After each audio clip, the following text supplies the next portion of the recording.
नमस्कार मित्रांनो, आपण आज या व्हिडिओमध्ये आधार कार्ड सुपरवायझर यामध्ये किती जागा निघाल्या आहे हे पाहणार आहात. कोणकोणत्या जिल्ह्यात जागा निघणार आहे हे पाहणार आहे आणि कोणत्या पोस्टसाठी किती जागा राहणार आहेत हे बी पाहणार आहे आणि याचं पेमेंट किती राहणार व याची तारीख शेवटची किती आहे हे पाहणार आहे. तर तुम्ही माझ्यासंग या व्हिडिओमध्ये बनून राहा. आपण लगेच याबद्दल माहिती जाणून घेणार आहोत. मित्रांनो, आधार ऑपरेटर सुपरवायझर या पोस्टमध्ये 80हून अधिक जागा आहेत.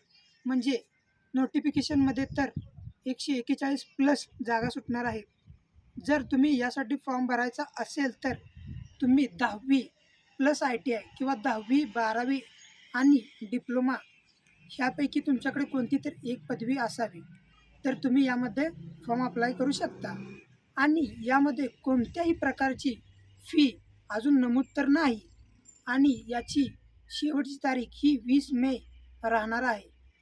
यामध्ये तुम्ही 18 वर्षाहून अधिक लागणार, म्हणजे तुमचं वय 18पेक्षा जास्त असावं फॉर्म भरण्यासाठी.